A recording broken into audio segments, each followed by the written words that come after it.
Welcome to ચેતુસ kitchen. આજે આપણે બનાવવાના છીએ શિયાળા સ્પેશિયલ ઓળો બનાવવાના છીએ। તો અત્યારે શિયાળાની અંદર રીંગણા બહુ સારા પ્રમાણમાં આવતા હોય, લીલું લસણ, લીલી ડુંગળી એ આવતું હોય તો બહુ મસ્ત એવો ઓળો લાગે છે। તો એના માટે આપણે અહીંયા પોણા કિલા જેટલા રીંગણા લઈ લીધા છે અને 250 ગ્રામ જેટલી ડુંગળી લીધી હતી અને અહીંયા આપણે એક પૂળી લસણની લીધી છે અને અહીંયા 3 ટમેટા આપણે સુધા લીધા છે અને એક ગાંઠિયો આપણે લસણનો ફોલી લીધો છે અને બાકી રેગ્યુલર મસાલાની અંદરથી મસાલાનો ઉપયોગ કરી અને ટેસ્ટી એવો દેશી ઓળો આજે આપણે બનાવવાના છીએ।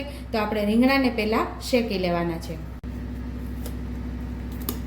આવી રીતે આ પાંદડીનો ભાગ આપણે તોડી નાખશું, પછી એમાં કાપા પાડશું આવી રીતે અને આને તેલ લગાવી લઈશું આપણે રીંગણામાં।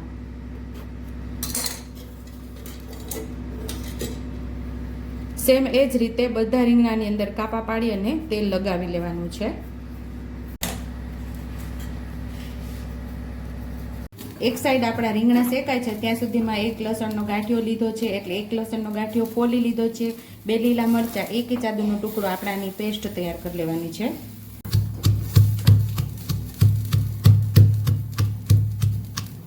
અહીંયા આપણે રીંગણા સરસ શેકાઈ ગયા છે અને હવે રીંગણાને આપણે છાલ ઉતારી લઈશું। સાઈડ ઉપર અહીંયા પાણી રાખેલું છે, આવી રીતે આપણે છાલ ઉતારતું જવાનું, હાથ પાણીમાં રાખતો જવા એટલે આપણો હાથ પણ થગે નહીં ને છાલ પણ આપણે વ્યવસ્થિત ઉતરી જાય।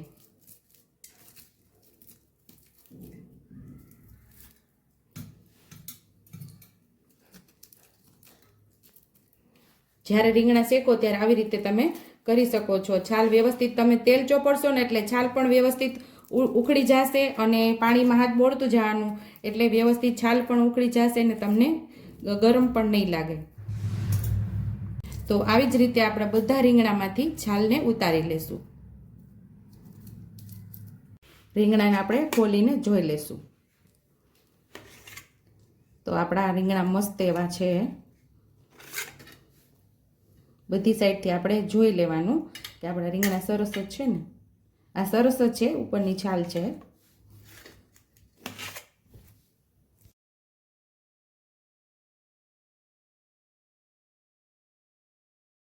ત્રણ નાના ચમચા જેટલું આપણે તેલ ઉમેરશું। બધા રીંગણાને આપણે ચૂંદી લેશું, એકદમ મેશ કરી લેવાના। તમે પાવભાજી મેસરથી પણ મેશ કરી શકો છો, પણ આ રીંગણા આવી રીતે આપણે ચૂંદશું ને તો એનો સ્વાદ બહુ મસ્ત એવો આવે છે। તો આપણે એકદમ દેશી રીતે જ ઓળો બનાવવાના છીએ આજે।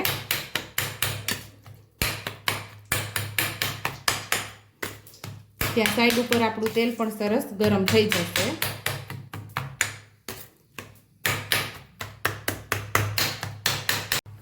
અહીંયા આપણે હિંગ ઉમેરી દઈશું અને આપણે ડુંગળી પણ ઉમેરી દઈશું। સાતડી લેવાની છે પેલા ડુંગળીને, તો બધી ડુંગળી આપણે ઉમેરી દઈશું। ડુંગળીને આપણે થોડી વાર સાતડી લેવાની છે, પછી આપણે આમાં લીલું લસણ ઉમેરશું।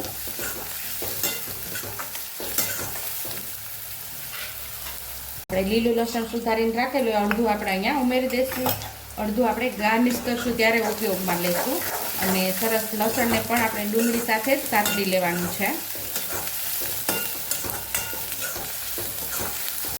અહીંયા આપણે લસણ, આદુ અને મરચાંની પેસ્ટ કરેલી એ પણ આપણે અહીંયા ઉમેરીને સાતડી લેવાની છે।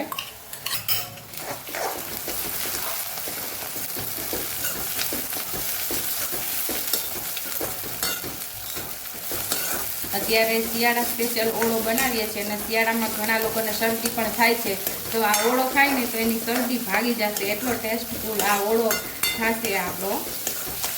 અને શરદીમાં પણ ખાવાનું મન થાય, ઘણા લોકોને એવું થાય કે શરદી થઈ હોય તો જમવાની મજા ના આવતી હોય તો આ ઓળો ખાશે ને, ઓળો અને રોટલો, તો ખૂબ જ મજા આવશે અને રાહત થશે શરદીમાં। અને આપણે ટમેટા ઉમેરી દઈશું, હળદર ઉમેરવાની, હળદર અને મીઠું, અડધી ચમચી જેટલી આપણે હળદર ઉમેરી છે અને ટમેટા ને ડુંગળીના ભાગનું જ આપણે મીઠું ઉમેરશું અને સરસ આપણે મિક્સ કરીને સાતડી લેવાનું છે।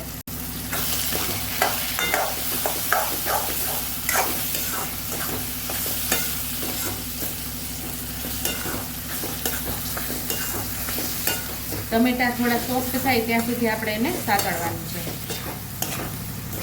તો અહીંયા આપણા ટમેટા થોડા સોફ્ટ થઈ ગયા છે, તો 1 ચમચી જેટલું લાલ મરચું પાવડર ઉમેરશું, અડધી ચમચી જેટલું ધાણા જીરું પાવડર ઉમેરશું. સરસ આપણે મિક્સ કરી લઈશું.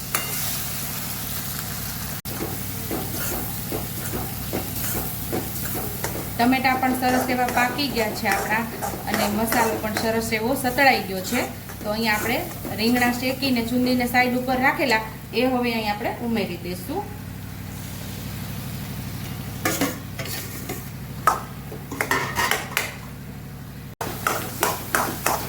બધું સરસ આપણે મિક્સ કરી લેવાનું છે.